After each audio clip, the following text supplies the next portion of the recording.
Docteur Forest, bonjour. Bonjour. Faut-il sortir de l'ère du plastique? Docteur Forest, vous êtes chercheuse en écologie marine, vous parcourez les océans depuis 20 ans. Qu'avez-vous découvert? J'ai vu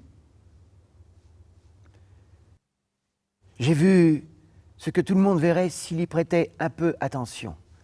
Des déchets plastiques, partout, sous toutes leurs formes, sur les rivages les plus inaccessibles. Vraiment? Je ne pensais pas que... J'ai vu des filets de pêche autour des membres des animaux marins, des sacs plastiques dans les estomacs des tortues, des billes industrielles dans le gésier des oiseaux.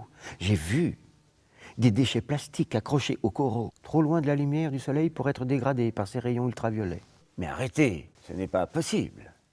D'où viendraient tous ces déchets? Le plastique est recyclé tout de même. Ce ne sont pas les quelques emballages qui... Vous voyez, tout le monde est dans le déni, monsieur. Tout autour du globe. Les mouettes transportent dans leur système digestif l'équivalent d'une demi-boîte à chaussures de déchets plastiques. Oh, alors comment se fait-il que ces déchets échappent au recyclage? D'où viennent les millions de tonnes de plastique qui tournent en rond dans la grande zone de détritus du Pacifique? Comment se fait-il que plus une plage n'est exempte de myriades de petits morceaux de plastique dégradés? Eh bien oui, comment ça se fait? C'est relativement simple. En 1907, on synthétisait pour la première fois un plastique synthétique, la bakélite.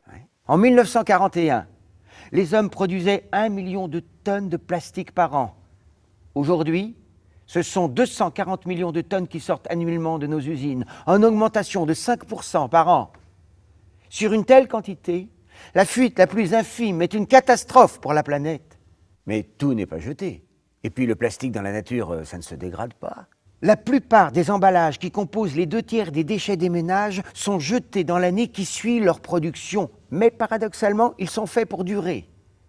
Dans la nature, ils subsistent durant des décennies. Et encore, ce qu'ils deviennent après avoir été décomposés par la lumière, l'oxydation ou l'abrasion, je vous laisse l'imaginer. Sans parler des phtalates ou du bisphénol A. Mais il faut lancer des campagnes de sensibilisation, sanctionner les comportements irresponsables, se mobiliser, agir.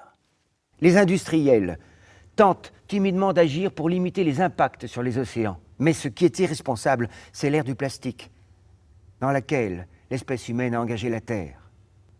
Une ère dont elle mettra des siècles à se relever.